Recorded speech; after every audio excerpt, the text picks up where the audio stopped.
Thank you everyone for coming to today's training talk presentation, whatever you want to call it, is going to be on some social media strategy. Like I said a little bit earlier, focused on a couple of the main platforms that ASM and some of the local chapters are really getting into.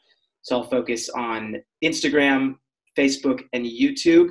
This is going to be, to some people, there might be some simple things that you're like, oh, hey, I know that. To others, it might be completely brand new and exciting. But then there's also going to be some little tips and tricks that I've learned along the way in regards to growing different social media platforms. For those of you that don't know me, my name is Joshua Entis, and I've been with ASM for the last 4 months working on the back end. I've done a few tours with ASM.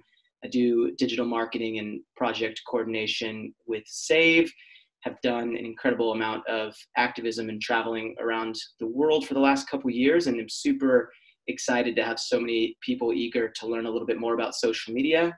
As you know, especially in times like where we're at in this world, social media can be our best friend, and there may be some things throughout this talk that you just didn't know about with social media.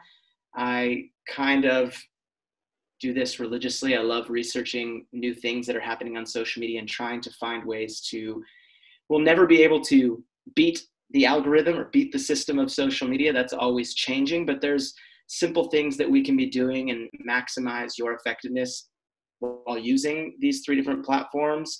If you're running your local chapters page on Instagram or Facebook or YouTube, to your own personal page, to larger pages that you want to cross promote and combine and really reach as many people as possible. Because if we're all doing some of these little things on social media, we're going to be increasing the potential to reach more people, to get more engagement, to spread the message and impact more lives. And at the end of the day, be way more beneficial for the non-humans out there that we are fighting with.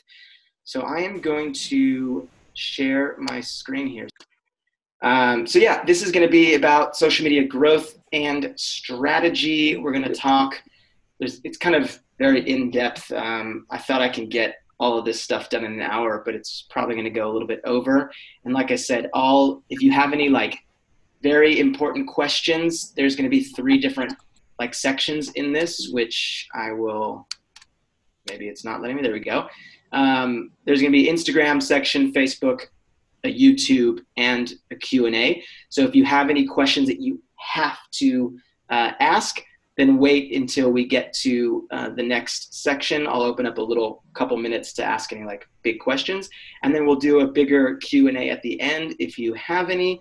This way, since we have so many people on the call, we can at least get through the content and get as much information out there as possible. And I'm sure we will be putting this Zoom call up either on the YouTube channel or within Slack channels, or putting something together from this presentation. And yeah, so we will get going. I don't usually use presentations, so if you see spelling errors, then that's just the way I type, so awesome. But yeah, just wanted to get into the first part of it. Instagram, I think this is a platform that most ASM local chapters are using, and most everyone has a personal page too, which is really, really nice, so that we can all be strengthening our time and maximizing our time while using Instagram. So 6 things I'm going to focus on in this little section. It's going to be the Instagram bio. So the stuff that you see underneath your profile picture, your content, so what you're actually putting out to the world, hashtags, stories, Instagram stories, comments, and messages, which I think I put comments and messages on the same thing. So getting into the first thing is the Instagram bio. I think it's short for biography, but I've never called it an Instagram biography. But basically, it's one of the first things that people are going to see when they come to your page. If you think of your Instagram as a little resume or portfolio, they're going to see your name, they're going to see your profile picture, they're going to see your Instagram bio, and then they're going to see your feed. So it's going to kind of be a big snapshot of what's going on that page when they come to it and they see it. So a great Instagram bio, and I tried to make this as concise as possible because we could probably talk about this for the next 4 hours. But a great Instagram bio is going to showcase business or organization or personal brand, whatever your personality is and or your values. So what do you stand for? What do you represent? What do you do? What is your voice?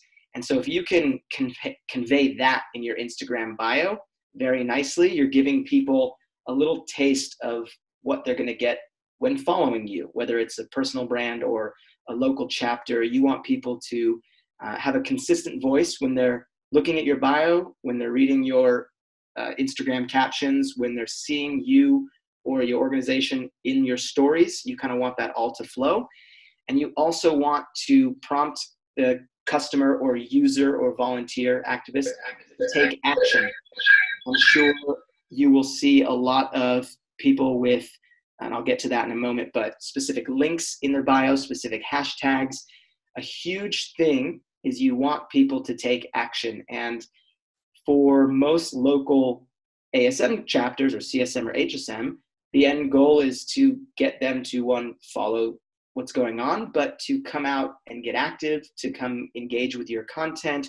So really be mindful of, we just changed up the ASM Instagram bio to the call to action is join the movement with a little finger emoji. I realize you can't see me. I'm doing a lot of hand gestures right now, but with a little finger hand down emoji pointing to the link in the bio. You want to make things as simple as possible for people to click that link and give them that call to action so they either follow you, sign a petition, watch a YouTube video, or come out and volunteer. So basically, whatever you are structuring that bio to do, you want to have a nice call to action. Then within the call to action is where do you want to send people to? So where are they going to go? Like I said, is it to a YouTube video? Is it to a petition? Is it to your local Facebook page, an email address, whatever it is? And what do you want them to do? So if you keep those two things in mind, it'll really help you decide what is going to be in that link, which I'll get to at number 4. And then number 3, use branded hashtags. For those of you that might not know what a branded hashtag is, basically you have your hashtags that everyone uses, hashtag vegan, plant-based, activist, vegan guy, vegan girl, vegans of IG, whatever hashtags you're using, those would be more generic hashtags. You're going to have your branded hashtags, which are specific hashtags to you, your personal brand, or your organization, if it's your local chapter. So for example, coronavirus confinement challenge is our personal branded hashtag. There are no other people using that hashtag. So the idea behind that is you're creating a separate page of content that when people use that hashtag, it's going there. So for example, if you had your own Joshua ASM Los Angeles chapter hashtag, and you were inspiring everyone to use that hashtag, then when people go to that, they can see a nice flow of everyone who's using that hashtag. For example, little inside scoop, we're going to be trying to launch a new branded hashtag campaign in the near future of My First Vigil. So inspiring people from around the world to use the hashtag My First Vigil. This would be a great branded hashtag to put inside of the Instagram bio, or if you look at ASM's bio right now, it says, I forgot, but we do something, bear witness, and bear witness is hashtag. This just helps people understand a little bit more about what you do. So you can use branded hashtags in the bio. And then the link tree, for those of you that may not have heard of Linktree, linktr.ee, I know, interesting URL. This is a way to turn your one Instagram link, because you only get one link. I wish I had all these examples here to show you picture-wise, but just so much content to show you. So you have one link in your Instagram bio. And so these companies got really smart and said, let's have one link turn into as many links as you want. So if you go to the ASM's page, you'll see it says link.tre whatever / animal save movement. When you click that link, it'll open up and it'll have a bunch of other links. And I'm just going to try to see if I could show you here. Actually, I'll let you do that on your own time. I'll keep going. it makes sense. It allows you to strategically use different calls to actions throughout your stories, throughout your Instagram posts. You can say, hey, if you want to find a chapter near you, make sure to click the link in our bio and click worldwide map. And now you can really customize the different links that are in your bio to send people different places. If you have a new petition going on, if you have a new YouTube video, you can make one of those links, watch my new YouTube video. Need help with outreach? Try Challenge 22. You can create a bunch of those different links. So just some fun stuff about Instagram bios. Most people don't think about it, but it's part of your first impression when someone comes to your page. So it's a great first start for maximizing the Instagram from the start. So going into the second part of that we should be focusing on for Instagram is timing and quantity. If you don't already, I highly recommend switching your Instagram to a business account. It's fairly simple to do. It's just in the settings. You don't have to pay for anything. The one thing you need to have is a Facebook page, like that you can link to the Instagram page. So just create a Facebook page different from your personal one. And what this allows you to do is it allows you to have more in-depth analytics to look at. So you can have more insight into the timing that your audience is on, the location, the top languages, story view count, total impressions. So you can get a lot of those, analytics that'll help you when it comes to moving forward with creating new content and scheduling some times to post. So look at the analytics to find the best times to post, or the hot times I call them, because you'll see on those analytics, usually for most of the accounts and organizations that I've worked with, it's around 11, 1, 3, and like 6 p.m. Eastern Standard Time. Because if you think about it, those times are when you have the highest potential of the majority of the world being up. So it might be very early in the morning for someone, but late at night. Whereas if you were to do it at like in 2 hours, some of the world might be asleep. Like Europe might be asleep if you post it in 3 hours. So you want to make sure to find some of the best times, but you're pretty safe to post content throughout the middle of the day, Eastern Standard Time. And you want to make sure that your hot posts, so like your posts that you think are going to do the best, are scheduled during those hot times, because that's just going to maximize the impact of people seeing your content, and it's going to be a higher engaged post. So you want to put those at the best times. For growth, impressions are key. Impressions are eyes on your content. So the more people seeing your content, the better your engagement is going to be. And that's just going to take time with all social media platforms. Quantity is key in the beginning when you want to grow a platform. So this might sound wild for a lot of people, because I know when I came on to help with the social media for ASM, it seemed not achievable, of 3 to 4 pieces of content per day. This is if for your own personal page, if you want to just post so your family and friends can see and post some activism every once in a while, you do not need to post 3 to 4 times a day. But if you want growth, if you want to increase the amount of people seeing, then post 4 times a day in 4 different time slots, so you're reaching multiple audiences from around the world. And the more you do this, Instagram specifically loves to see consistency and quantity of content. Some people say, but am I going to be spamming everyone? Well, in the beginning, you may think you're spamming people, but at the end of the day, Instagram's going to throw your content wherever it needs to. I think don't quote me on this, but for any given post on Instagram, only 10% of your following actually sees it. It's just such a low rate of how the algorithm works. So I'm a big believer in posting a bunch of content. We're now up to, I think we're 5 pieces of content a day now for ASM. And what you'll see is the number of impressions will go up. And when I came on board, when we were posting 1 to 2 pieces a day, they were getting about, I think, 400,000 impressions. And now we're obviously not during coronavirus, but at our peak, we're at about 1 million to 1.3 million in impressions at posting 4 a day. So it's just about quantity that goes out there. And there's a big creator out there. His name's Gary Vee. If you don't know him, he is an awesome inspiration for social media content. But he says this thing all the time that I sort of live by: document, don't create.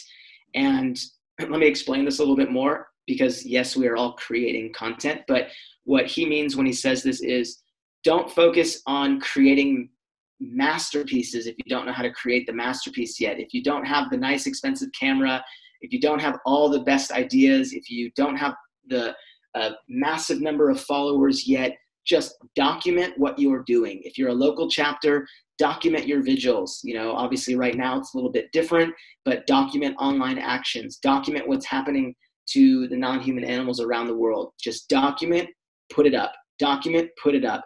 And then as you grow, you will be able to naturally create nicer pieces of content, higher quality content, because the reason why he says this a lot is people focus on creating masterpieces so much that they never start actually putting out content, because they're like, oh, no, I'm going to wait till I get this new camera lens, or I'm going to wait until I have all of these interview pieces to put together this really nice interview. It's kind of like the people who say they're going to start running, but they're going to wait until they get the really nice running shoes. Like, just start running, get in that habit. So start creating content and just putting it up, and then the rest will follow. So what we use for ASM, and a lot of organizations use, are scheduling apps. And I would highly recommend everyone looking into later.com. It is part of Instagram's partnership program. So it is a credible third-party app to use with Instagram. What this allows you to do is create a content calendar and actually schedule posts on Instagram and auto-publish those posts. So what it'll allow you to do is create a calendar. Let me actually see. Okay, nope, it's not letting me exit my screen right now. I would have shown you later, but look into the website. What you do is you can upload your photos. You can create your captions within Later. You can tag users in there, and you put them on a calendar. Imagine like a Google Calendar, and you put them in there, and you set your times when you want them to post, and then they automatically publish to the Instagram without you needing to do that. So what this allows you to do, if you are trying to scale and post 3 to 4 pieces of content a day, if you have a couple content creators, or if you're doing it yourself for your local page, what you can do is, you know, Mondays, Wednesdays, and Fridays, you just write content, and then you schedule them in Later for the following week. And then as you start making that your practice, you'll start to build up your calendar, and it'll be a lot easier for you to manage the content that's going up there. I will say a few things about this. With the free version, you're only allowed to post 30 posts a month. So if you're going for 3 to 4 pieces of content a day, you won't be able to do that. I think the next plan is like $9.99 a month or something like that, $9.99. So you're then able to get like 200 posts a month, which is a lot easier. You can also do Twitter on there. You can also do Pinterest. I don't know if anyone's pinning these days, but it's an amazing, amazing lifesaver for us at ASM and for some other organizations I've worked with who are putting out lots of content.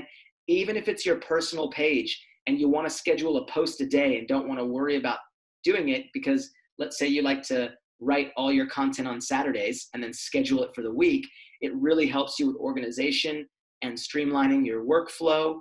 And there's only 2 things that you can't do on the free version as well. You can't schedule videos. So to auto-publish, if you get the paid version, you can. And same with carousel posts. So posts that contain multiple photos, you are going to be able to schedule those in the app in Later. But what will happen is, if it's a carousel or a video, if it's a carousel, it'll send you a notification to your phone. And if you have to have the Later app, and then you open up the Later app, it'll automatically copy the text that you had written, automatically download the photo to your camera or to your phone, and then open up Instagram, and you just copy and paste. So yes, it's one extra step, but it is fairly simple to do, and you can do it on an app, and the computer. But I would say we can do a whole nother training on later. So that might be a good idea to jot down, because I did that for health save movement. And right now I just want to go into the basics. So yeah, look into the analytics, find the good times to post, post as much content as you can, focus on documenting and just putting stuff up there, and then use the scheduling app. For the content, for the overall aesthetics, this stuff might be fairly simple to comprehend, but a lot of people don't focus on this. I understand why. It's hard to find some of the highest quality images out there, but we want to focus on image quality. Instagram was a photo-only platform. That's what it was designed for in the beginning, and it's very much still set up for that. So if you think about it as when you're in the Instagram feed, when people are scrolling through the Instagram feed, that is precious real estate that we are competing for views. I know I don't like to think of it as competition, but we are trying to capture people's attention. Attention is the new currency these days. So a high quality image is going to capture someone's attention over a dark image that you don't really know what's going on. Now, once again, if you're an art page or something and your aesthetic is dark, then that's a different story. But let's talk about for animal save movement. You want to make sure your images are as high quality as possible. I know we are building up a photo archive for animal save movement, and that will, I believe, will be on the new website when that's launched. There's an incredible website called Unsplash, UNSPLASH, that has copyright-free images that you can use, high quality. So really put some time into the image quality. When you do that, you will see the higher quality of the image, more or less, or I mean, more often than not, the more engagement. Sorry, I'm jumping ahead here. It's not letting me go back. 1 second. There we go. So yeah, high quality images. We're competing for views. Another thing I want to talk about, which I already showed a little spoiler alert, but is image size. So when, and I'm only talking about photos right now, I'll get to video in a sec, but when you're thinking about image size, portrait, so I put the aspect ratio here if you are numbers people out there, but portrait is when basically it's the way a phone shoots a photo. It's long and not as wide. So landscape would be, wider, but not as tall. So you want to focus on making the photo as big as possible. Why do we do that? Because remember, in people's feeds, we want to capture people's attention. So later will help with this, the scheduling app. When you upload a photo, you can actually pick the sizing. So it'll say Instagram portrait, Instagram square. So Instagram portrait's the best, square would be next, and then anything else after that is something else. But use portrait at all when possible, and that's going to look, and I'll show you why. So on this side right here, you have a landscape photo and you have a portrait photo. If you are scrolling through the feed, which one do you think is going to stop you or catch your attention? You have a higher chance of stopping on this right image here of the, don't know what vegetable that is, spring onions, something like that.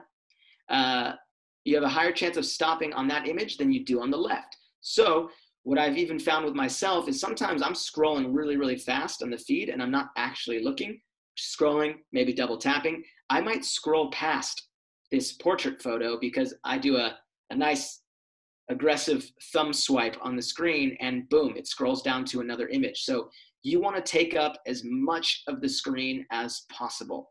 And right here on the right, if you're in the Instagram app, a good way to choose portrait is when you put your photo in, I believe it automatically does it in a square. So if you press this little button here on the left, it should open up to be portrait. So you want to make it as big as possible, take up as much of the screen. So now video versus photo. Like I said, Instagram is set up for photos, and it was, but videos have been making their way in and do really well. So I always recommend experimenting with both. Also experimenting with short videos to get people to watch it multiple times. You'll see that a lot with some of the cute animal videos, they're like 15 seconds, 20 seconds, because you want people to keep watching and boost those views up. So experiment with both. For ASM, photos typically get more likes, but videos have a higher chance of going more viral, depending on what you do. So I would say if the content is relevant and if the content is shocking and it's captivating, then video is going to be really, really good. But same with photos. If you just kind of browse ASM's page, and you'll see that a lot of the shocking and graphic content does really well, and in regards to being highly engaged. And now IGTV, or Instagram TV, and post preview, I put getting 2 for 1. What is the vegan statement? Feeding 2 birds with 1 scone would be the best way to describe this. It's when you post a video, it's pretty smart in the beginning to aim for something that's a little bit over a minute. So, a minute 20, a minute 15, something like that. Because then what that allows you to do is upload the video as an Instagram TV video. And then also when you're uploading that, you can click the little slider that allows you to also have it be a preview on your Instagram feed. So it will not only go up on your Instagram TV, which is an underused tool on Instagram right now. So Instagram loves when people are using their other features, but then it'll also be used as a 60-second preview on your feed. I'm sure you've seen that, where you're watching a video on Instagram and then it'll say, something will pop up and it'll say, keep watching. Well, now if the video is engaging, they click keep watching and it takes them to IGTV. So just a nice way to double dip, get 2 for 1. And so experiment with a little bit of both, and then make captivating video thumbnails. So what I mean by that is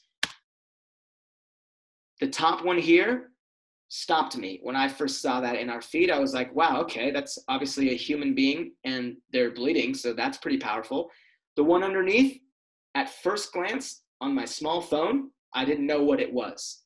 Obviously opened up big, you can tell that that's the foot of a chicken.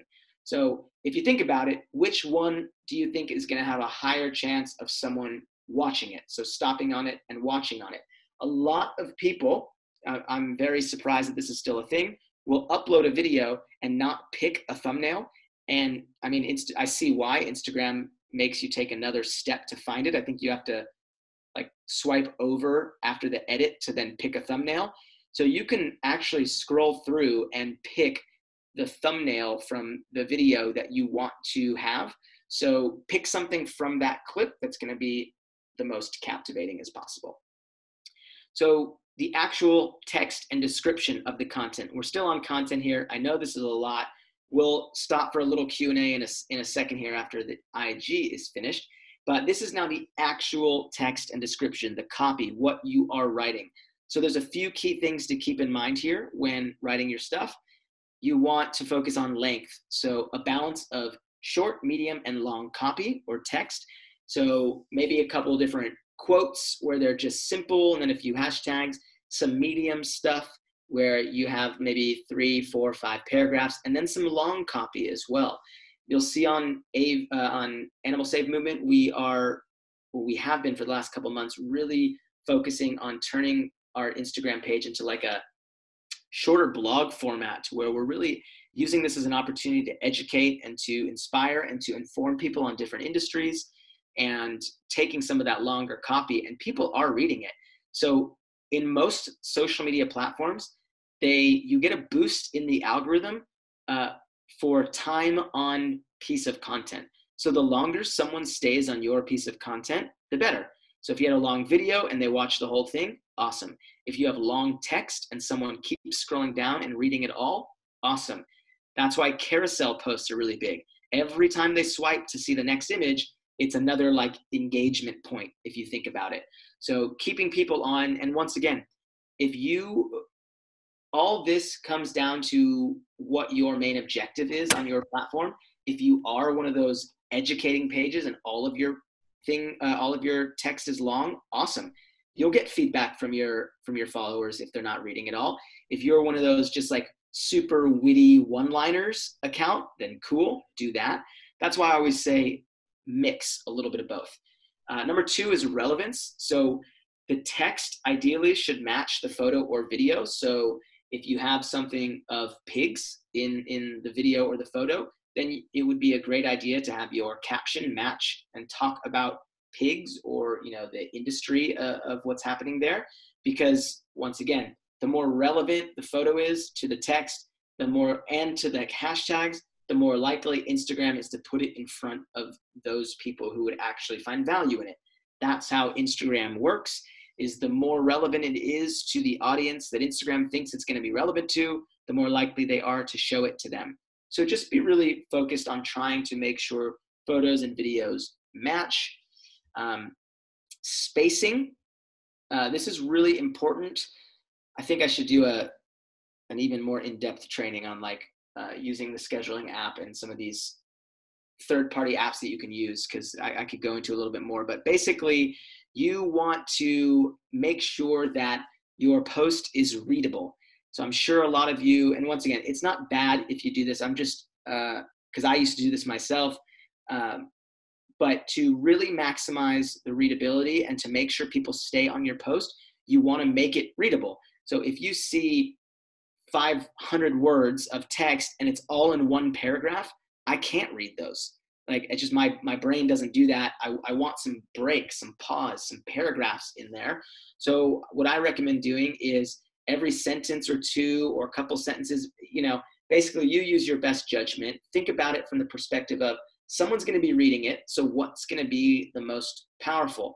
I think I have an example on the next slide as well. But there are a few different spacing apps out there, because, see how I can explain this. If you just write it in your notes or write it on Instagram and just return twice and there's a space in there, when you upload it to Instagram, I'm sure some of you have experienced this, it'll just shrink it all back to being in one paragraph, because there's specific coding or characters that need to be put in between those spaces. And if you know those, awesome, let me know.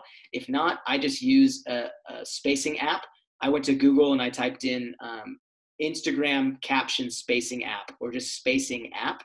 And what it does is, I can't go to my computer right now so I'd show you, but you put your text in there. Basically, you write your text exactly how you want it to be shown or read. You put it in the spacing app, you click convert, it does its own little thing on the back end, and then you copy and paste it into Instagram, and voila. It's a really nice spaced post without any emojis or lines or dashes in between. You can take a look at ASM's page and see how we've been doing that. Also, afterwards, you can send me a message, or I can post this in a Slack channel, some of these links that I use. Once again, just going over this briefly. And then other things to remind yourself of is have a strong call to action in your captions. So at the end of the posts for ASM, you'll see, not all of them, but you'll see something depending on the post. If it's for activists, it'll say, hey, to find a chapter near you, make sure to head to the link in our bio and click find a chapter. Or if it's for Bill 156 or a specific petition, it's, hey, we would love your help. If you'd like to sign a petition to stop animal ag here, make sure to go to the link in our bio and click this. Or make sure to check out our YouTube for this new video. Having a strong call to action is just going to allow someone to do something else within your own platform. So ideally, to Instagram, to increase your engagement points, when someone finishes reading your post, you want them to comment, like, and then you want them to do something else on your page. That would be ideal. So having a call to action gives them another step. Also, B on the other would be few emojis or close to no emojis. You want to make it look as professional and readable as possible. The only emojis that we use for ASM now is a strategic little camera emoji for when we highlight the photographer or videographer, a fist emoji when we do the ASM chapter or when we're highlighting a specific chapter or activist, and then sometimes the little point down hand. A lot of accounts will put emojis in between their paragraphs, and it takes the eyes off of what's actually written there.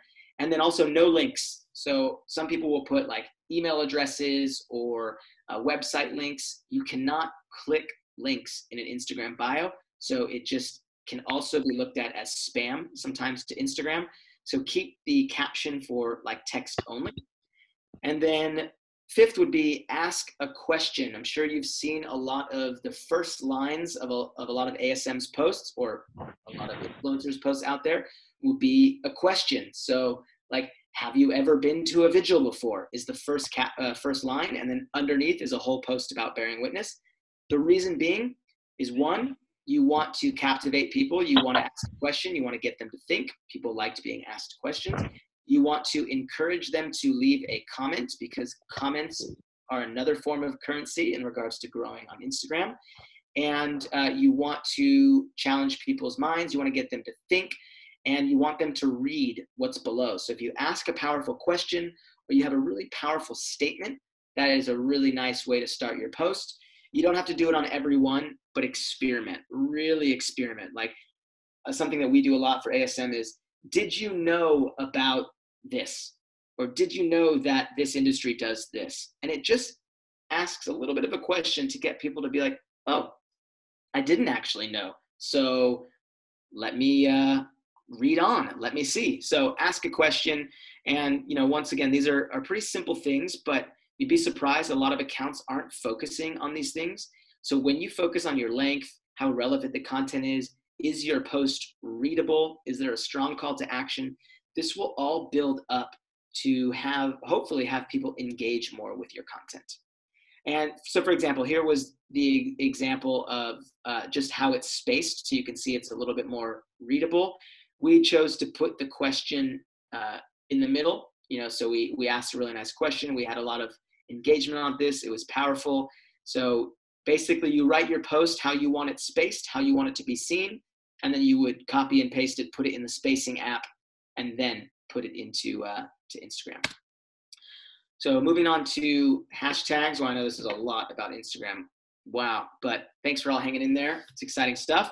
You want to come up with a hashtag strategy. And what I mean by that is researching some of the hashtags that you think are most relevant to your content that you're producing. So if you are a local Save chapter, then you're probably going to want to be using hashtags that are getting at what your objective is. If it's to bring more people out to your vigils or to your actions, then you're probably going to want to start using hashtags like new vegan, vegan activism, plant-based, veganism, and start really using some of those hashtags.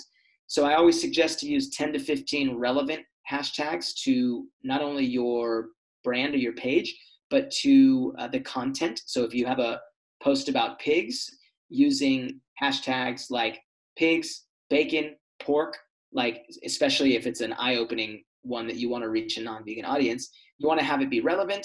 And then I would say experiment, be mindful with this on using some unique hashtags. I know some people out there like, I used the hashtag Macklemore on my bearing witness post and it reached, more people. And so here's why I say have a little fun with it. Obviously, just make sure be sensitive so that it's not like completely out of the norm on the hashtag that you're using. Within later.com, that scheduling app, you can analyze the hashtags and which ones are doing super well. So that's another reason to use that. And research the hashtags that you can rank for. I could go into this for a long time, so I'll try to be as simple as possible with this. But basically, every hashtag goes to a specific page on Instagram. And depending on the hashtag, it has more or less posts. So for example, the hashtag vegan is going to have millions of posts. Hashtag coronavirus confinement challenge has 500 posts. So if you are a small Instagram account looking to grow, you will most likely not rank on the top page of hashtag vegan because your authority, like your domain authority or brand authority, what they call it, is not high enough to rank for some of those posts. So you want to start finding hashtags that you can compete with. So if you have 0 to 500 followers, go for some smaller niche hashtags that don't have so many posts. And you can go to those hashtags and look and see how many posts they have. And if they have over 1 million, use them from time to time, but you want to try to rank on the front page of specific hashtags. And go to Google, go to YouTube, search like how to strategize for hashtags on Instagram, and you'll find so much more content on there. Once again, some of these things in here I can go on forever, but I just want to give you some things to think about so that you can come up with some questions and we can go over this later. Number 3, you can also hide the hashtags in the comments. So right after you post your post goes up, you could just make the first comment on your post those hashtags. Some people like this, some people don't. I really don't care. I'm all for just keeping the hashtags in the post. But if you're writing a lot of content, sometimes you don't have space to put more hashtags, so you can put them up in there. And then a huge thing to be mindful of is mix up your hashtags. So Instagram doesn't like spam. So if every post you're doing has the same 10 hashtags, Instagram's going to start giving less and less credit to the post, to your content. So every day or two, just switch up the hashtags that are going out there and pick some new ones that you can mix in there. If you're having some animal ag hashtags, and then maybe the next one are just some more vegan oriented ones. So you can really try to mix those up and keep things fresh. And then, a few more things on here. Stories, Instagram stories, super simple. Use them daily. It increases engagement. If you're not using stories, you totally should. If you have a little bit of fear of being in front of the camera, don't be in front of the camera. Post pictures, post videos of you behind the camera so that, they're getting the first person sort of view. Use the stories. It is an underutilized feature on Instagram. And the more you use it, the more engagement you get. And the more engagement you get, the faster you will grow. You want to use the functions like swipe up if you have over 10,000 followers. I know that's not every local chapter, but strive to get there. It is a good goal to have. But something that I find is very underutilized but really amazing are polls and questions.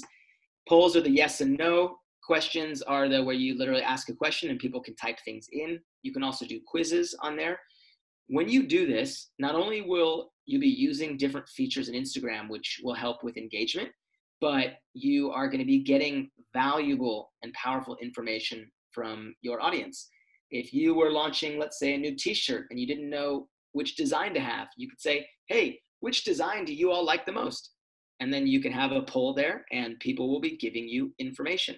We will learn a lot from studying our followers. That's, it's key. I love reading comments on my page because my followers give me the best insight because I can get a lot of information from them. I can get a lot of feedback. Same thing goes with your personal page or your local chapter page.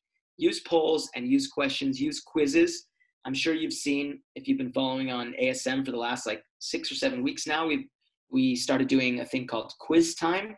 We wanted a little bit of positivity on the stories and educating people about some positive things with non-humans. And that's, to this day, our most engaged feature on our Instagram. We have over 1,000 people participate in quiz time. And it's so simple, but it's something that you can start being known for, is just really using your stories to educate, to inspire. Live streams on Instagram, underutilized tool, do it. If you're going live on Facebook, go live on Instagram too. Put another phone up, or computer for Facebook, phone for Instagram. Live stream is great. You see the trend here. Use every feature the platform has to offer, and you will be a step ahead of the game. Use every feature. Polls, GIFs, live streams, questions, swipe ups if you can, everything. And then also, lastly, for stories is some unique content. So you can create quote posts, an image with a quote over it. Quiz time was a unique piece of content for ASM. Videos of behind the scenes of what you're doing, videos from you all at vigils. So just use stories. And then I think this is last for Instagram. Comments and messages may sound pretty self-explanatory, but this is something that I think most people, when I talk with about their social media, neglect. Responding to comments within the first hour is highest priority. Instagram, what will happen is when a post goes up, whatever engagement happens, likes, comments, follows within the first hour, tells Instagram this is a higher engaged post. So what we do with our team for ASM is we know our time slots for when the posts go up. So when the posts go up, we have our engagers, the team that handle the engagement, and they will go respond to the comments within the first hour. Respond to all of them, especially for smaller accounts. You have no excuse, and I'm being blunt with this, but you have no excuse not to respond back to every single comment. I mean, sometimes we're getting 50, 60, 70 in the first hour, and we're trying to respond to all of them in a quick fashion. And now you don't have to write essays, but you can just sit there. Basically, responding back to a comment does a few things. It says, "Hey, I see you," to your followers. It says, "Thank you so much," and it increases engagement. If you have 10 comments on a post and you respond to all 10, to the random user, you now have 20 comments. To Instagram, you have 20 comments. So responding back to comments is a great way to increase engagement, and you should all be responding to every single one. I said that until on ASM we started getting posts that were getting 800 comments, 1,000 comments. Then we can have a different conversation. But I always say, if you're getting under 50 comments on your posts, you should be responding to every single one. It's going to strengthen your followers. It's going to show them that you care about them and that you value their comments. And it's going to strengthen the engagement as well. Once again, you're going to gain a lot of insight and perspective from your followers when you actually read their comments. I can't tell you how many times I've been on my own platform or browsing through ASM when there's been some really powerful questions answered, or sadly, some cries for help that would have gone unnoticed if I wouldn't have been reading through my comments or ASM's comments to be able to handle those accordingly. So read them, go through them, and I always advocate for ignoring abusive comments. And most times people will engage for you and create their own threads, but I don't even touch trolls and stuff like that anymore. I just kind of go with the flow and do my own thing. And if they have an abusive comment, awesome. However, if you see this as an opportunity to educate in a positive way and maybe there's hope, awesome. That's why I put abusive. If it's just slander and negativity, then I would say don't even bother with it. And then I think, lastly, on engagement, some of you might think I'm wild on this as well, but here's the real secret to growing as well, because sadly, Instagram's organic reach is going down anyway, just with all the other platforms. TikTok is huge now, LinkedIn is getting big, but engagement. Spend time every single day liking and commenting on other people's posts. So in the beginning of and this is where you might think I'm mad or something, or I've lost it, but when I first started my own Instagram journey, I was liking 500 to 1,000 posts a day. I was going to hashtags that were relevant.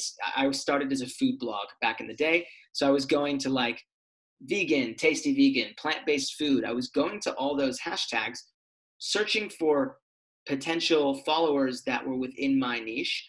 And I would go engage with their content. I would go like their content. I would also comment on about 100 to 200 posts a day. I wouldn't spam them. I would do some authentic stuff like, "Oh, wow, that tastes good," or "looks really good," or "awesome, what restaurant is that?"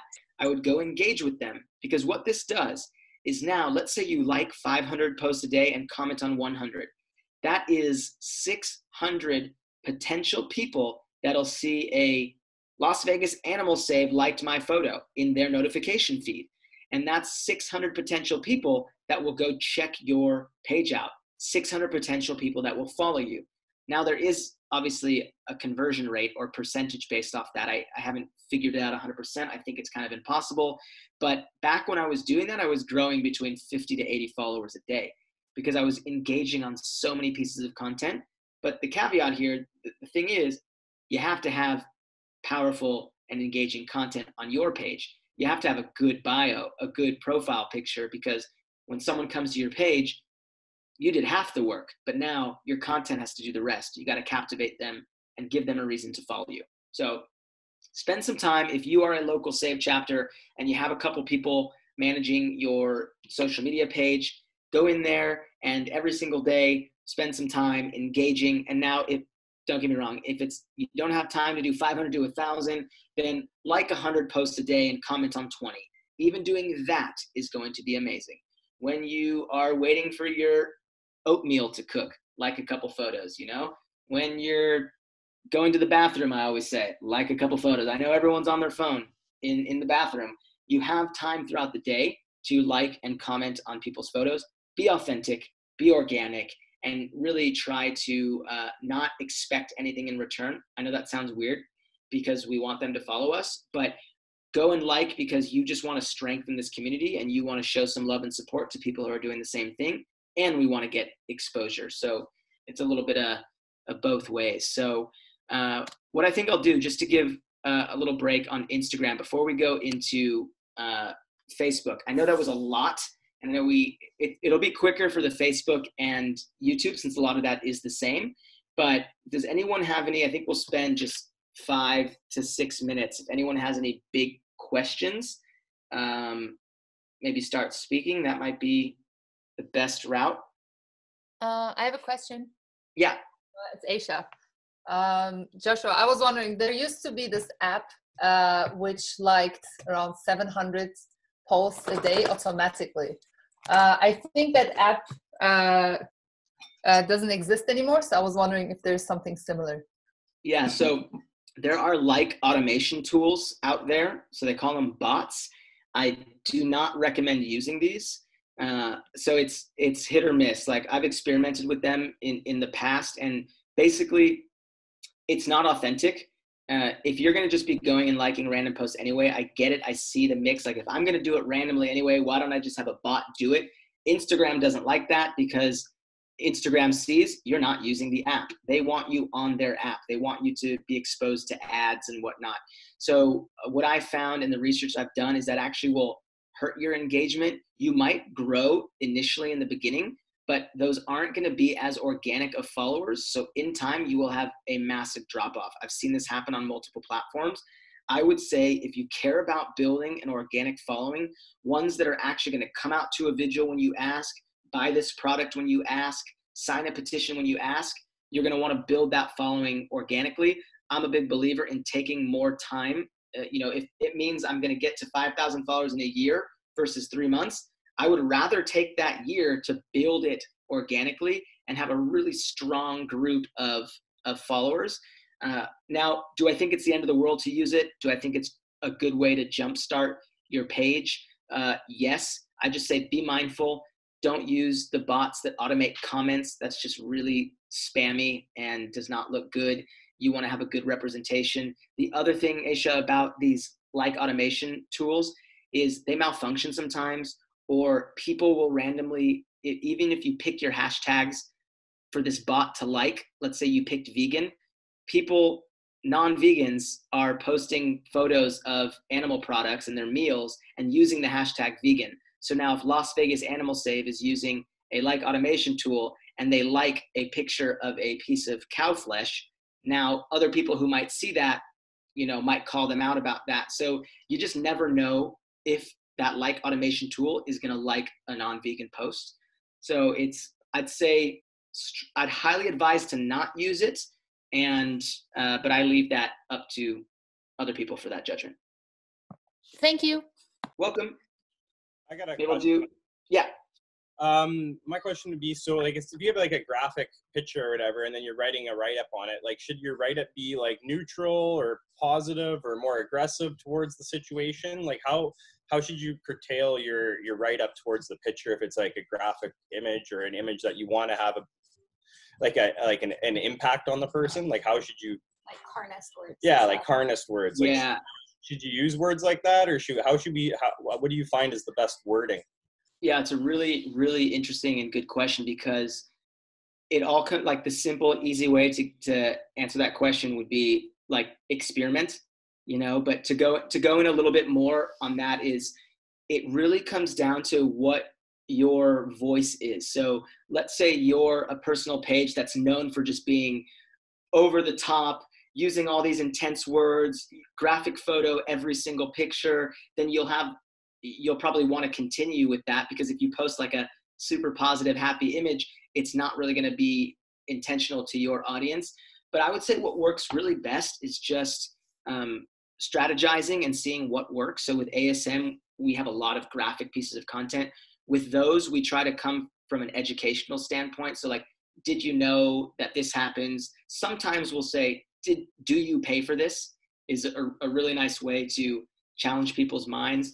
But I would say, if it's coming from a local SAVE chapter, I would definitely have that meet our, like the voice meet our style, our love-based approach, our value-added approach. So that would probably be, you don't have to be like, oh, this is the happiest image in the world of, an innocent being being slaughtered. You can just really have a positive twist at the end. So, because this is what I did, like with my personal page on having some graphic content, I would talk about the realities, talk about what's actually going on. I would even say, like, if you eat, use, wear, or do this to animals, this is what you support. But it doesn't have to be this way. You can do A, B, and C. So if it's getting too negative for my voice, I don't want to say negative. If it's just getting out of what my voice usually is from my personal page, I will try to spin that back around. But to be honest, this is why I said experiment. Sometimes I'm super pissed off. Sometimes I just finished watching Dominion, and I'm like, aggressive post, and it comes out there. So I think it's just figuring. I don't think you could go wrong, especially if you're taking the time to know your audience. Yeah, and I would say look to a lot of the ASM posts of really graphic stuff and see how those are written, because those do pretty well. When it's super graphic, I don't like saying this, but you don't have to worry as much about the caption, because the graphic photos, people are like, oh, I'm just going to share it right away. So they share the content, and it's just, what's your end goal? Is the post written to open up the minds and hearts of non-vegans? Then really figure out what's going to be the best way to open up the minds and hearts of these non-vegans from your page, from the person who's promoting it. So I don't know if that gave you the best answer. I know it's kind of all over the place, but I would really suggest just figuring out your approach, your style, and sticking to it so that you're known for a certain approach. And then every once in a while, if you get mad, throw some, I always say, keep it love-based, keep it respectful. I'm a big believer in that, because that's the vegan I wish I would have spoken to before I was vegan. But everyone's got a different style, and I might not reach someone you're going to reach. It's, some people's voices are different. Also, I had a question quickly. How do you feel about like posting something and then going back and then editing it after? Is that like unprofessional or? Yeah. So, and this was, I did some of this research like 4 or 5 months ago, but Instagram, within the first hour, I wouldn't touch anything. I would really look over your posts and make sure that they're as good as possible, because Instagram doesn't want you going in and adding more things, because sometimes they see that as, I think back in the day, people were posting and then 2 hours later editing the hashtags and posting another 30 hashtags, like taking out the existing hashtags, posting new ones so that hopefully it would rank in another hashtag, trying to cheat the system. So the best way to look at it is just don't do it as much as possible. But at the end of the day, if you're not a massive organization's page, like, sometimes with safe stuff, we go and do it as well, add a tag, add a location. I just say best practices would be to wait an hour. And I'll do one more question on Instagram, and then I'll go through it just so that we have time, because I'm also always available on Slack or social media if anyone has any more specific questions. But does anyone have one more right now for Instagram? Josh, not really about Instagram, but will the slideshow will be available after this live stream? I don't see why not. Yeah. Perfect. Okay, thank you. Yeah, not a problem. Simone, just, I'm sure I'll remember, but if I forget, just, we can get this somewhere. I'm sure we're having a trainings archive. And this video, I think we might put it on the YouTube channel and yeah, go that route. So cool. I'm going to go into going back to the sheet. A thing to keep in mind is when we talk about content and the voice that we're using and engaging, a lot of that is very similar across all platforms. So keep that in mind. I won't go into the specifics on each like photo or video for Facebook. So 5 things that we'll focus on for here is to optimize your Facebook page. And this is talking about a specific business page for maybe your local chapter or your own personal brand. Marketing, content, live streams, comments, and messages, once again. So going into optimizing the page, this is your Facebook, just like your Instagram feed is your personal resume or your organization's resume, and you want to make the best first impression ever. So a couple really simple things to focus on is making sure you have a nice cover photo And this is a good sizing, and have a tagline that goes with that. So when people click that photo, they can have some images there. And what I found is making it photo centered is really nice. You can see with Animal Save, they have a really beautiful photo, and then just the branding right across the middle, and have it be catchy, have it be in alignment with what you do. Once again, relevance is super key. So making sure that the photo matches what you do and that is as high quality as possible. And if you need photos, we will have the photo archive up soon, I believe, if it's not already up. Unsplash, like I said, is another really good copyright-free page. Have a good about section with keywords. So there's an about section that a lot of pages, when I look at, don't even have anything written.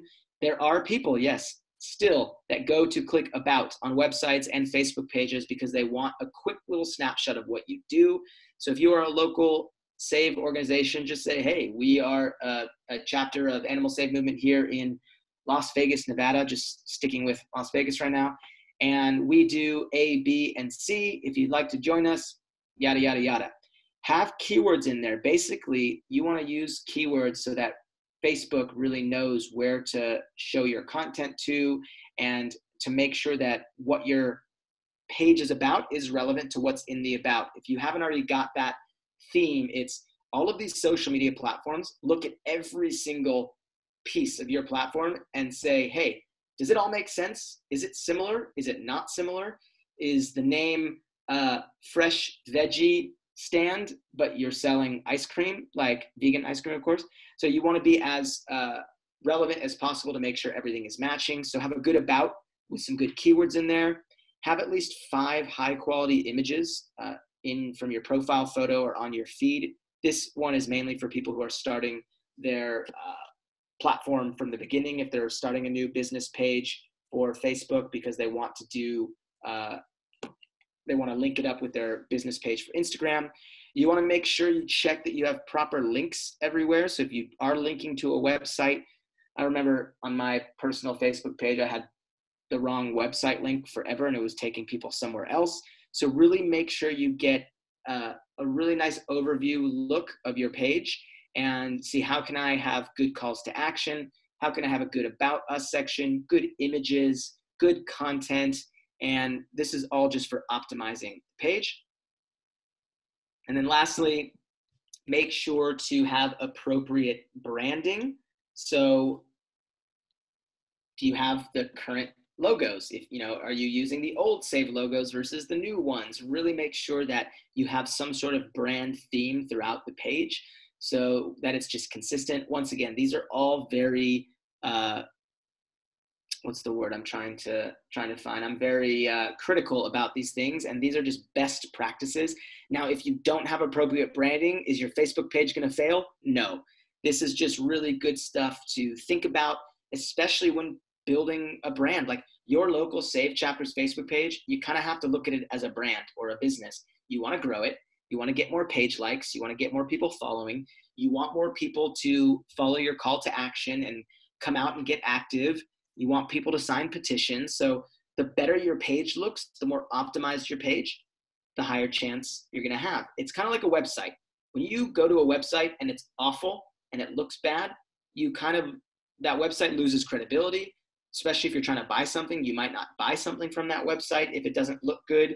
If you can't find a clear image of what they do, then you still might not trust that. So optimize the page. Really good thing to do. Go to YouTube, type it, or YouTube or Google, and say like, hey, what are some best practices for optimizing a Facebook page? Marketing. So some really simple ways that some people still forget, I know I did, that you can market your page and get some page likes quickly is invite your friends, so off your personal page, personal Facebook account, to like your page. I know you might think, oh, my friends are never gonna like this page. I'm telling you, most of the people don't even see it. They just go, oh, Joshua Entis has invited you to like a page, and they just like it because it's you. So they're kind of like warm leads. So you can, in your business page, go to invite friends or invite, I forgot exactly what it's called.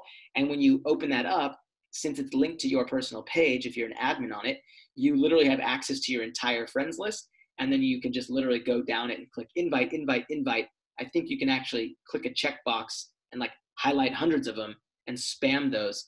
Facebook wants you to take a little bit of a break between that. So if you have tons of Facebook friends on your personal page, really take some time and batch that.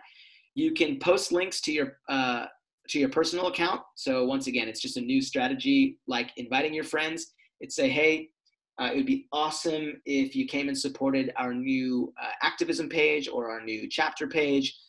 Just come on over, give this page a like, check out what we do. It'll really help us. Thank you so much.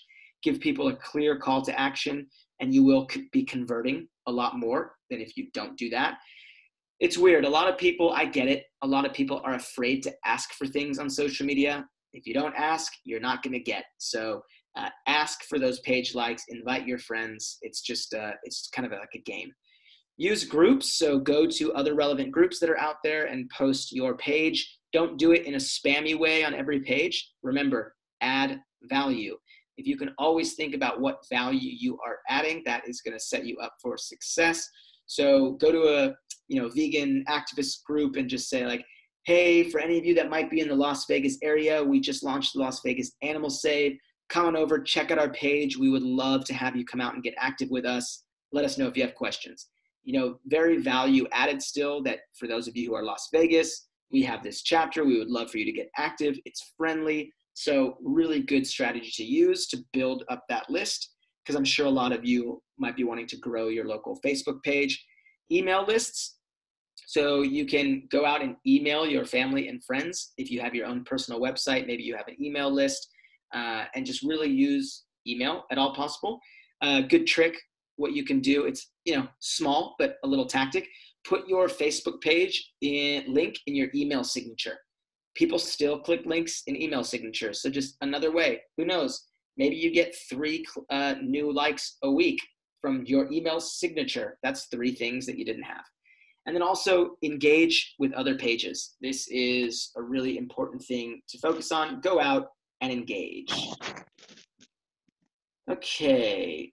And what I mean by that is go out to some of those relevant pages and really try to add value, try to ask some questions, try to incorporate yourself into some feeds. A huge thing that I recommend is go to some other larger influencer accounts and go into their posts that are getting hundreds of comments and maybe answer some of the questions for them that they might not take the time to answer, and start your own threads. So a really nice way to add value and get your page seen. So content, I'll be a little bit quicker on this since it's more or less similar to Instagram. Photos, make sure they're high res as well as high quality photos, the better. Sizing is going to be a little bit different. You can experiment with landscape, portrait, side-by-side photos. I mean, Facebook kind of gives you a little bit more options in regards to what sort of content you're putting out there. Just Google proper Facebook image size and they'll give you some best practices. But for me, I don't focus too much on that since it's a little bit of everything. Videos, whereas Instagram, shorter the better on the feed. With Facebook, 3 minutes is the sweet spot. If you go to a page like the Dodo, which is the one with the bird on there that shows all those happy animal videos, all their videos on Facebook are like 3 minutes to 3 minutes and 20 seconds. Facebook, that's the sweet spot. Don't ask me why. I don't know. I haven't looked into it too much. I just know that that's the sweet spot from the research I've done. Focus on having a good thumbnail. Once again, when you're uploading a video, you can pick the thumbnail. The difference with Facebook is you can actually upload your own thumbnail like you can in YouTube. So you can technically create your own thumbnail with a title on it and whatnot to make it more captivating, and upload it when you are in the video uploading page. Articles are awesome. For 3 weeks in a row on the ASM's Facebook page, our most engaged posts were shared articles, just really shocking coronavirus stuff linked to animal agriculture. So sharing articles is still great. Ideally, you would want to share articles that link back to your own website, or in our case, when our new website's up and we have blogs, we would want the 5 shocking things you didn't know about the coronavirus to not only be posted on our Facebook, but to link to our website, just so that it's continually cycling through our own content. So, and also shared posts. They tend to be less engaged and less viewed if they're videos, but it helps your own content get shared in the future. If you're sharing other pages' content, then they might be more likely to share yours. And I guess one thing I forgot to say on here was C under videos is cross promotion. When you are putting up a video, you can actually set a function there to allow cross posting. What that means is another page, you have to work with them to allow cross posting between each other, but that just uses a link so you can get in contact with someone on a page. But that allows them to share their video on their own page, but all the views that they get are organic to yours, if that makes sense. So it just looks like it's their video, but it's actually sharing a video. So it's a really good way to increase the engagement from another account. Live streams, do it often. Do it for interviews, Q&As, weekly content. Set a date for weekly tea with me, something like that, and sit there and answer questions, or a weekly live stream at your vigil. And every time obviously not now, but when you are back out there, when you are live streaming, say, hey, every Saturday at this time, we're going live so you can ask some of our activist questions and blah, blah, blah. Not blah, blah, blah. It'll be actually really value-added stuff. And start using live streams more. It is an awesome way to engage people. We've had a lot of success, I believe, with our coronavirus confinement challenge live streams. A really unique way to educate, to inspire, to give a call to action, and to use our content for multi-purpose stuff. So you can download a Facebook live stream in HD, depending on what phone you use, and use it as YouTube content. You can download it and use it and cut it up as Instagram content. You can put the links in a mail sign up. Like, you can do so much with a live stream. Pick up the phone, boom. And one thing that I say to people all the time, because one of the biggest questions I got when going to different vigils and stuff is like, I'm nervous and no one's watching my live stream anyway. Or there's one person watching my live stream, and what's even the point of going live? Well, the majority of live stream viewage comes from after the live stream is posted. So really try to get that out of your mind that no one's watching. What I do is I sometimes will hold my hand over the little red thing that says how many people are watching. If only 6 people come in, 10 people, 1 person, and I just speak to the camera as if 1,000 people were watching. And now if 1,000 people scare you, then maybe pick if 30 people were watching. But find a number that works best for you and just speak to the camera as if all those people were watching, because those people will watch. And at the end of the day, if your live stream only gets 15 views, that is 15 views right there. That's 15 people who saw it that may not have seen it. Or that's 15 people that you reached that I may not have reached, or that this saved chapter did not reach. So really focus on getting comfortable and confident in doing these live streams. It will change the way you use social media, and it's just really, really awesome to do that. Let me get back to here. There we go. Comments and messages, same thing. Respond to all of them. Respond to messages, comments, really help people out. But there's a few things you can do with Facebook. You can use some automation tools. So for Facebook business pages, you can use pop-ups. So if someone's on the Facebook page for X amount of time, a little pop-up will come up and say, hey, thank you for coming to, you can choose whatever you want, but thank you for coming to, Las Vegas Animal Saves page. Do you have any questions? Or, yeah, hey, we'd love to chat. Here's some FAQs. You can also have automated responses as well. So if someone sends a message and you want them to actually send it to your email, you can have an automated response pop up. That all takes place in the settings. So you can look there and yeah, show people you care. It's super important. Where's that? And then a few others. Link your Instagram with Facebook. Like I said in the beginning, get a Facebook business page and change your Instagram to a business account so that you can link them together, because what this allows you to do is, once again, feeding 2 birds with 1 stone. You post an Instagram story and it'll automatically post as a Facebook story. You can post an Instagram post and it'll automatically post to Facebook. You can do that with Twitter as well. And then you can also look at your analytics for both of them. Within Facebook now, on a business page, within the Creator Studio is what it's called, you can now schedule Instagram TV posts from Facebook. So it's a really nice way to do that. You can do a lot. You can actually respond to comments on Instagram from Facebook. I don't like doing that. I like to keep those separate, but there's so many tools that you can use within the Creator Studio. So have some fun with that. Look into that and try to make Facebook work, for you, not against you. Post more often. With Instagram, you have a specific feed. With Facebook, it kind of gets lost in an hour or so. So we post on ASM like every 2 to 2.5 hours on the Facebook page. So just post content and focus on a strong call to action as well. So continue to do that. That's a big theme. So yeah, take a few moments for some questions here. It looks like this is going to take the full 2 hours. So any questions on Facebook? Yeah, I have another question. Yes. I was wondering if there is something like later.com for Facebook so that I can schedule articles and stuff like that.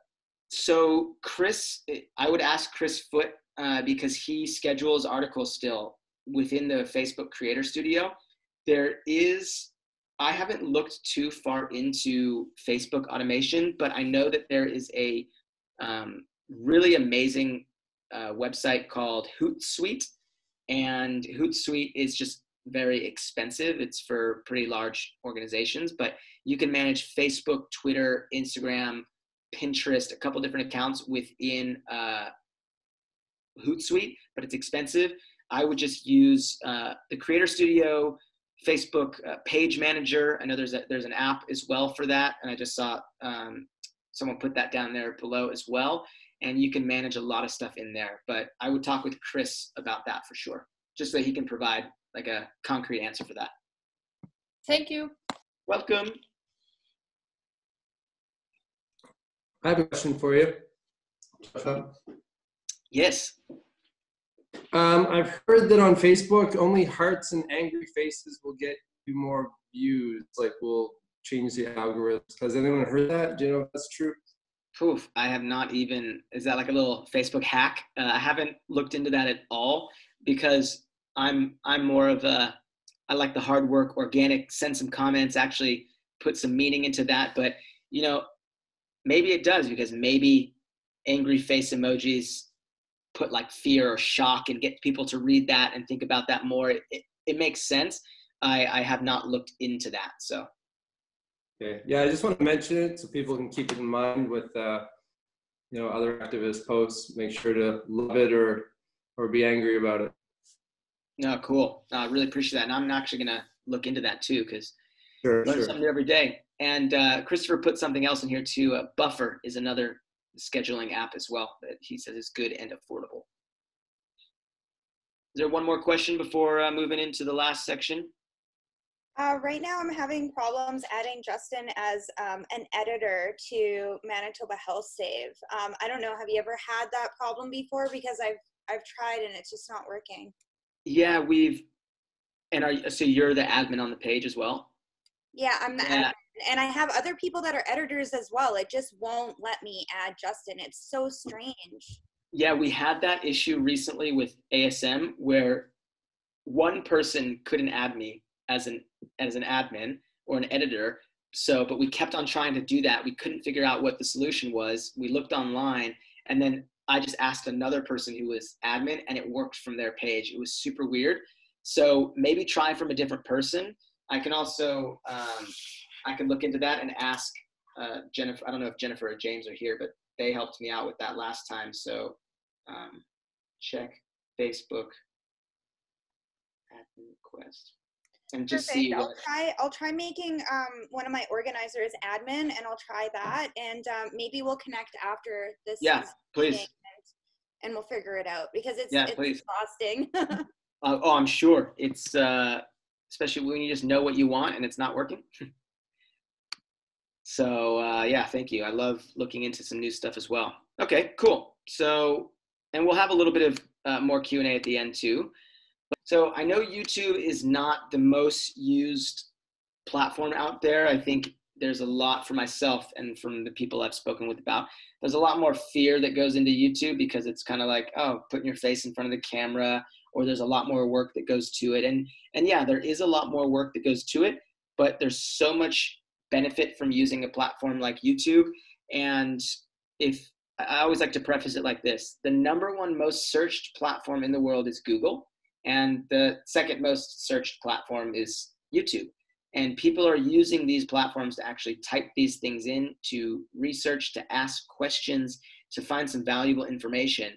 And so if we just started 3 months ago with having a YouTube strategy for ASM, and if you're following along, we're posting about 2 to 3 videos a week and really slowly trying to build a YouTube channel, because we can highlight a lot of our content there. And what I'll get to more in a little is it allows you to create content and use it across multiple platforms. And it's a really nice way to showcase stuff. You're reaching a completely new audience. So if you want to talk about reach, it's an amazing way to reach more people. So there's a few things that I want to talk about within YouTube.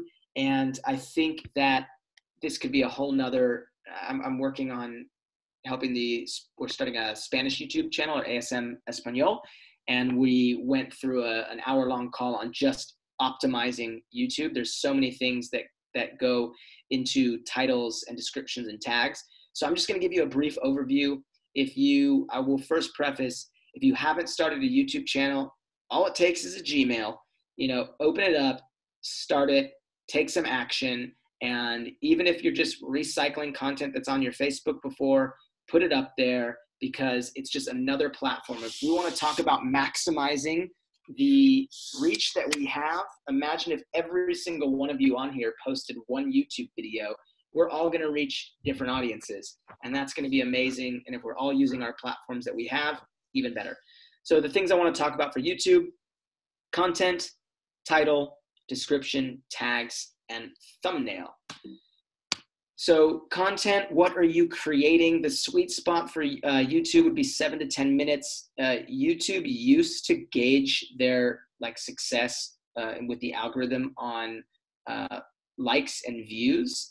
Now YouTube, I think it was last year, changed to watch time. So the time people are actually spending watching your videos. And they changed the whole way you can monetize a YouTube account as well, based off watch time.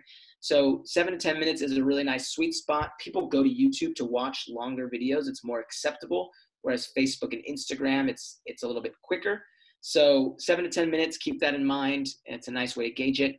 I would definitely recommend 1 to 2 videos per week, uploading at the same time and day. If you follow some influencers on YouTube, I'm sure you've seen some of them say, hey, and we have new videos coming out every Tuesday and Thursday, at 9 o'clock, or stay tuned for every Friday, a new live stream video. YouTube likes consistency, and they want you to be as organized as possible. Also, you can schedule your YouTube videos within YouTube, which is an awesome feature in there. So that makes everything easy. So try to do that. With YouTube, I suggest making videos that are informative and educational. The videos that do best from ASM's page and other pages that I've managed are ones that are educating people. 5 tips for this, or 3 strategies for doing this, or activism you can do from home, stuff that is giving people valuable information tend to do better on YouTube.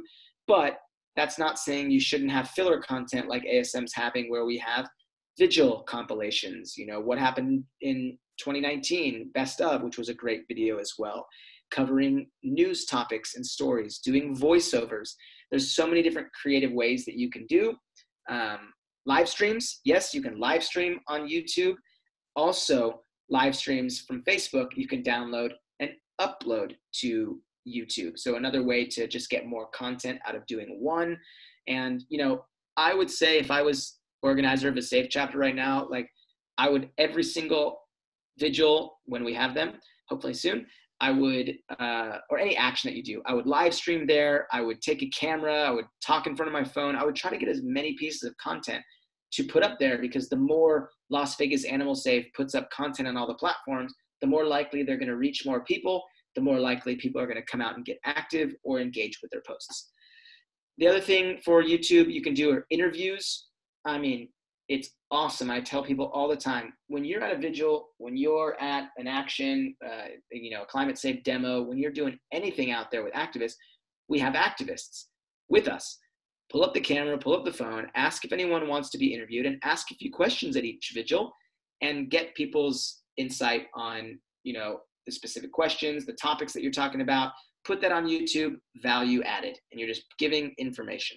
And once again, number 6, document, don't create.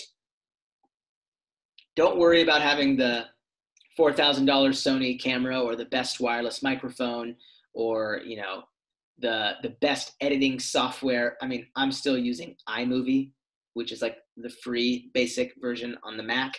So really focus on just putting value out to the world. That's why I started this whole talk with what value do you want to add to someone? And if you can focus on being authentic and value added, then just put content out. The structure and strategy will come in the future. So going into the title, most people think, oh, that's not super important, but it is. It actually is what are people searching. Think Google. So when people go to Google, I know myself and a lot of my family go to Google and type in what is the capital of here, or which is the biggest country here, or what is the most vegan city in the world. People are actually typing in these titles to Google. That's why you see when you type those things in on Google, things populate. The same thing with YouTube. People are typing in long chain titles or keywords. So you want to have that in mind when titling your YouTube videos. So what I mean by keyword heavy titles is making sure that you're having some of those searchable keywords in your title. So 5 simple tips for staying active while quarantined. 5 simple tips is what people are typing in. Staying active while quarantined is a tag. Quarantined, 5 tips. You're hitting all of these different keywords and you're putting them in the title. You want to make sure that title is attention grabbing.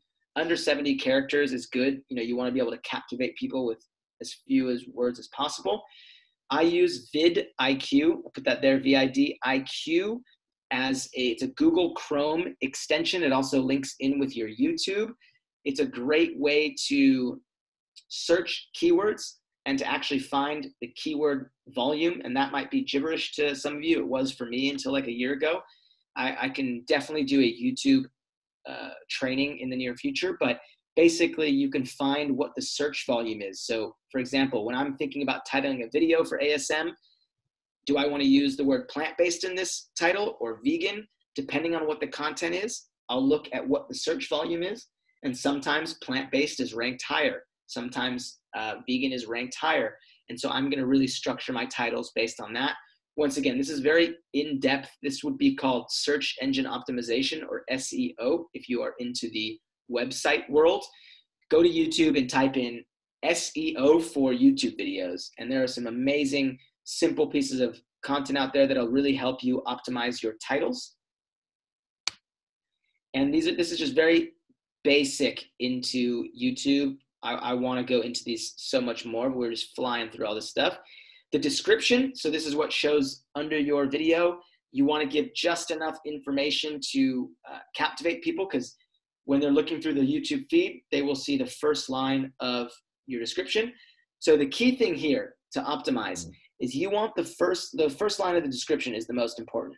You want the first line of the description to contain the same main keywords that are in your title, but without just repeating your title.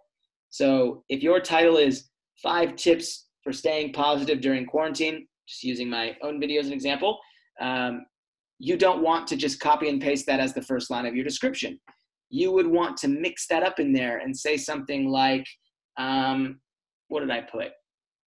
For most of the people in the world, they are quarantined right now. Here are 5 simple tips to stay positive and healthy during the coronavirus lockdown. Like, you flipped it in a way that it's not just spamming the title in there, but the keywords are still present in that description. And that just shows YouTube, hey, the title is 5 tips for staying positive during quarantine. In the description, they talk about quarantine, 5 tips, positive, mixed in there. And then we move into the tags. I shouldn't probably put hashtags, they just call them tags. But a lot of people, and myself included in the beginning, think that YouTube tags work just like Instagram. They do not. It's not just like typing in hashtag vegan, hashtag plant-based. You actually want to use the tags that are associated with the keywords that you're using. So longer chain tags are actually better because it's what people are typing in. So the tag 5 simple tips is better than using the hashtag 5 hashtag simple hashtag tips. You can use long chain tags in there, and you can use up to 500 characters. Using the extension vidIQ will really help you in this. You can it'll give you feedback when you're actually uploading a YouTube video. And if you want more in-depth YouTube training, let me know, or let the trainings working group know, and we can set something up. But really focus on those tags. So for example, for a YouTube video, if I titled it 5 simple tips for staying positive during quarantine, I would literally make my tags 5 simple tips for staying positive in quarantine, 5 simple tips for staying positive, 5 simple tips, 5 simple, 5 tips. I would like use up all 500 characters and really pick apart the title of my YouTube video and use every single combination I can, because basically what you're doing is someone's going to type one of those longer tags in. So someone's going to type in 5 simple tips. And if your video is doing well, you might be able to rank for it. So for example, I have a video up for my personal page 3 years ago that does super well still and gets a lot of views a month, and I don't touch it. And it's on vegan toothpaste. And with vidIQ, you can see what tags you rank for. And I rank, if you type in vegan toothpaste, it's the #1 video that goes up. And I also ranked for how to make toothpaste. You know someone's typing in how to make toothpaste. So you want to put some of these longer chain tags in there that'll really, really help. In the description, put some of your social and website information. And then to make things a little bit easier, if you have the same social website information underneath, your first couple lines, in the settings of YouTube, you can do a preset description where you just, every single video you upload, you can have it automatically add a portion to your description so that you can save time from adding more stuff yourself. Tags. Oh, I guess I went through the tags without going to the tag page. So here you go. Different from the hashtags on Instagram. Long chain keywords. You want to break apart your title, mix it in, and use vidIQ to monitor. So there you go. There's a visual. There is a visual, not vigil. That's where my mind's at right now. So if you want to screenshot that, or we can put this up later. Thumbnails. Thumbnails are the little image that you see in the feed of YouTube that usually have someone smiling and pointing and some big text that say, watch this video now, or 5 tips for this. So the YouTube thumbnail is going to catch their attention. It's kind of like what they see when scrolling through the feed. So you want to focus on high resolution images, simple and bold words, as few words as possible if you can. You want to give them just enough, but not too much. You don't want to give your entire YouTube title on the thumbnail because you already have it in the title. So if your video title is 5 simple tips for staying positive and healthy during quarantine, your thumbnail might just say 5 tips for staying positive, or quarantine, 5 tips for staying positive. Shorten that up, make it simple. Also experiment with different styles. If you check ASM, sometimes we have photos that are, or thumbnails that are just photos because it's a powerful image and we want to intrigue people. Sometimes we have really nice text. Sometimes we've isolated the person so that it's an all white or black background, and then we put text on there. We experiment. So canva.com is an amazing free platform for graphic design. So what I use for creating Instagram stories, it's what I use for YouTube thumbnails, Instagram memes for your feed. So canva.com is an awesome platform to use, free, and just is a great way to get into some graphic design if you are not blessed with the graphic design talent. And then a few other things to, I think, close this out is thinking macro to micro content. So thinking big pieces of content and turning them into smaller pieces of content. So for example, take 1 piece of content and turn it into 5. You might be asking, how do I do that? This is why I focus a lot of energy now on YouTube for ASM. You have a great video team or a great video producing a really nice 7-minute long interview or 7-minute long 5 tips for how to do this. Take that YouTube video and now cut it into 7-minute long clips for Instagram. take that YouTube video and cut it into 7 clips for Instagram, Twitter, and Facebook. Take one of those minute-long clips, and maybe you had a really good quote in there, and now you take that one quote and turn it into a Twitter post.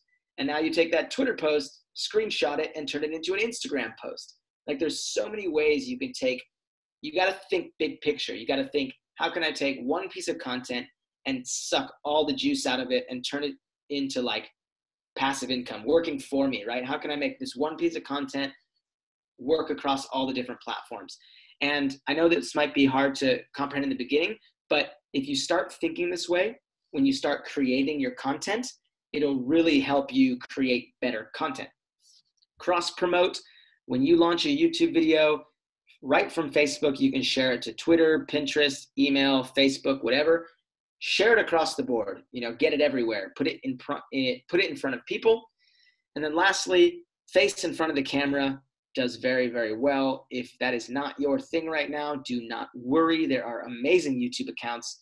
If you know or have heard of the Vegan Activist, he had some videos a couple years ago that went super viral. Super cool dude, but doesn't put his face in front of the camera and does really good voiceover videos. He has an amazing video on the hardest part about being vegan. Maybe you've seen it. And it's just a voiceover. That's him using his talent of video creation, but not wanting to put his face in front of the camera. But face in front of the camera typically does really well. It, puts a face to the voice and to the name of the personal brand. And, woo! Questions, if anyone has any. Yeah, we'll stay on for a couple more minutes and go for it. Hi, I have a question about YouTube Yes. titles.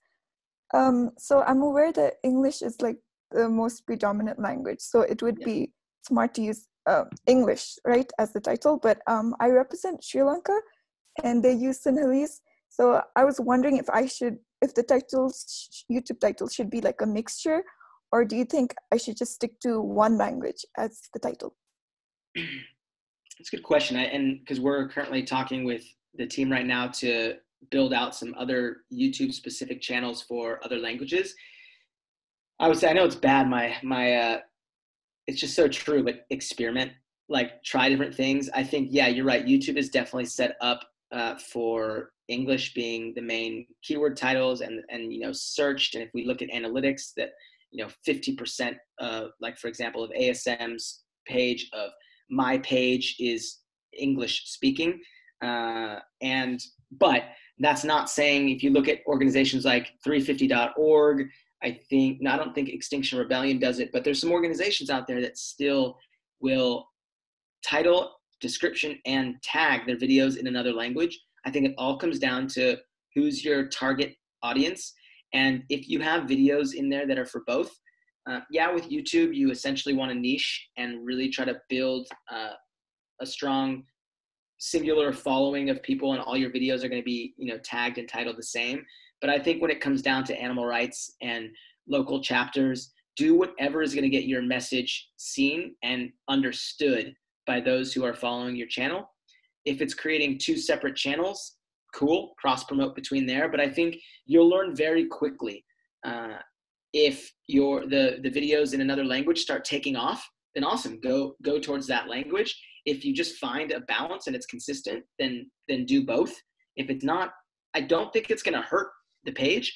I definitely think that you won't grow as fast in regards to having a niche audience on YouTube. But who knows? I could be wrong. I hope I'm wrong. I hope that proves me wrong. But I just haven't seen that. That's why a lot of organizations will create, like PETA has PETA Latino, PETA India, and they'll create separate YouTube accounts, and all of the videos will be in that specific language. But experiment, upload a few, make a video that says, hey, followers, we're going to be having this be a split YouTube account. We're going to have some videos in this language, some videos in this language, and hope you enjoy. We understand if you're not watching the video that's not in your language, like, be as open and honest as possible in the about or the description. People will look at that when they're following. Okay, thank you. You're welcome. So much.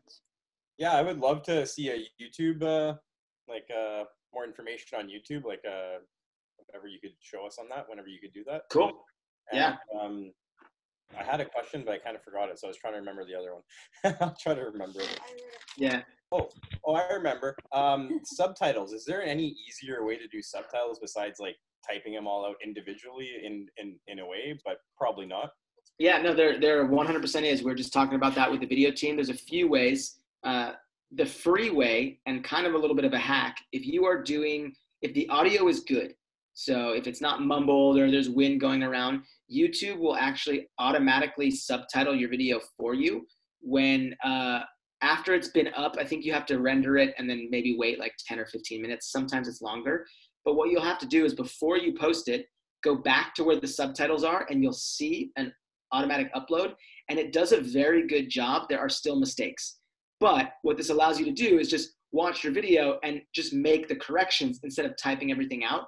So for me, if I'm just facing in front of the camera and I have a mic and the audio is good, I just trust YouTube.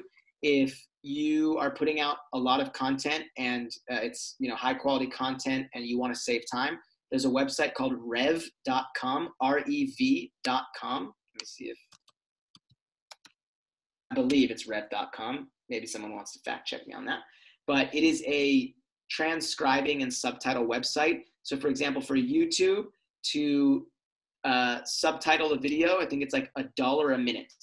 So and it's like a 24-hour turnaround. So if you're putting out content, which we're going to be moving to rev.com for ASM, since we're going to be doing 4 to 5 videos a week, you upload the video to rev.com, they transcribe it or subtitle it, and then they send you the file. So if you're putting out 4 to 7 minute videos once a week, it's like, what's $30-something a month if it's adding value to your life? Because subtitling could take hours, depending on the video. Like it's, I'm sure there's some free programs out there. I just haven't looked. But I would say the first hack would be upload it to YouTube. And for other videos too, you can have like a fake YouTube account, upload a video, let YouTube transcribe it. You can download the file and then put it into your own programs if you're making like Instagram TV or Facebook videos. So just another hack there. That's really cool. I didn't even know that they did that actually. So I'm gonna have to go back to my YouTube videos and check it out now and see how well they did, because I've been doing it. It's super cool. Oh, cool. Awesome. Thanks, man. Yeah, you're welcome. Maybe a silly question, but would you rather value quality over quantity or quantity over quality? Quality over quantity or quantity. So, okay. In the beginning, whatever. Like that goes down to the document, don't create kind of thing. Like I go back to my own personal Facebook or personal YouTube. I hope no one does this right now. My first videos are like the most embarrassing, awkward, like not high quality. I sound super fake. And I just went and put it up there. It was with one of those old like digital cameras that aren't even, people don't use those things anymore. And I just went and put it out. And then slowly I started to learn YouTube better, video editing better, and it just went. So I would say if you're just starting a YouTube page, bear in mind, if you are a creative in that way, if you are a professional in that way, do not let me stop you from creating professional content. Like I want people to be able to put out masterpieces. When I tell them to do something else is when that's stopping them from putting out content. So if you're sitting there and stressing out about putting out the most perfect piece of content and 3 weeks go by and you have no video, quantity over quality. If you are an awesome creator and that's what you love to do and are a great videographer or editor, then try to find a balance of both in the beginning. But I always say in the beginning, just pump out the content. Get as much stuff up there as possible. Try to even have 5 or 6 videos already on your page for when you launch the YouTube, like really launch it to your other accounts, then you already have content for people to view when they're up there. Nothing's worse than going to a YouTube page and there's like no videos or 1 video. So get some stuff up there. I forgot to mention this at all, but for all platforms, try to just forget about the likes, comments, and followers and focus on the value, focus on what message are you getting out there, and focus on the fact that if you're doing it, it's better than not doing it. And if every single one of us, I always told people at vigils, every single one of us pulled out our phone and went live, we now have the potential to reach every single one of our followers, potential. Whereas if only half went, then we would reach half. So if every single one of us was making YouTube videos, then we would have a higher potential at doing it. So simple question, a simple way to answer it, quantity over quality in the beginning would be my advice. Thank you very much, and thank you for this amazing workshop. Yeah, you're welcome. Joshua, I was wondering about, I don't even know exactly how it's called in English, I guess being shadowed, if you know what I mean. I was wondering, shadow banned. I was wondering if you have any tips about the 3 platforms, how to avoid that. And I'm specifically asking this because, for example, should we expect to have less engagement if we post violent stuff? Is the algorithm going to disadvantage us, or what do you think? That's like the big mystery, is really trying to uncover how these platforms work, because, you know, ASM, myself, I'm sure some of you have posted content that's not graphic and it's still got flagged, you know, and there's the conspiracy theorists that Facebook, Instagram, they're all against the animal rights movement and they're trying to silence, you know, our voice even more than the animals are being silenced right now. So for Instagram, the shadow ban is there's a shadow ban and there's also posts being blocked. Shadow ban is if you're doing some sketchy stuff on Instagram or spamming hashtags or using these third-party apps that goes around Instagram's sort of mechanics, you can be shadow banned to where it's this sketchy thing. Instagram won't tell you, but basically your hashtags don't work. So you can post hashtags, but your post actually won't go to the page. And then that takes just time to refresh. In regards to your post being censored, which is maybe another part of your question there, I would say it's hit or miss, because I'm sure you've seen it on ASM. We post some pretty shocking stuff that doesn't get censored, and then every once in a while it gets censored. Someone did mention something to me. No, I think it maybe was, if you make it a carousel and the second image is graphic, you have a less likely chance of it being censored. Maybe that's the case. I actually want to look into this now more, because I think this would be really good for strategy. But I would say graphic stuff would be better in Instagram stories. I mean, I've put slaughterhouse footage on Instagram stories and it doesn't get censored. They do a little bit more of it now. So if you were on Instagram, maybe the stories would be a better way to put more graphic stuff. But once again, in the feed, you can still get by with content that's out there. So thank you. You're welcome. Sorry to jump in. We have 3 minutes left. So I wrote in the chat if you have great important questions, so please write them there so we can keep them saved, but I don't see any questions. So I guess we are done. It said to close the meeting, but it was amazing, Joshua. So yeah, I guess we can schedule another one soon. But yeah, we have to close this one.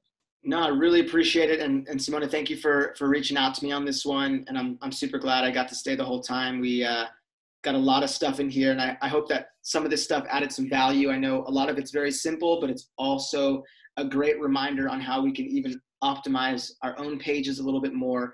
Keep doing it. Keep working hard. Reach out to any of us on Slack, or, you know, reach out to me on social media, whatever you need. If you have any questions. Thank you, everyone. Take care of the mind, body, and soul, and we'll get through this stuff soon. So peace out, everyone. Peace. Thank you. Bye. Bye. Bye. Thank you, Josh. Thank you very much, Joshua.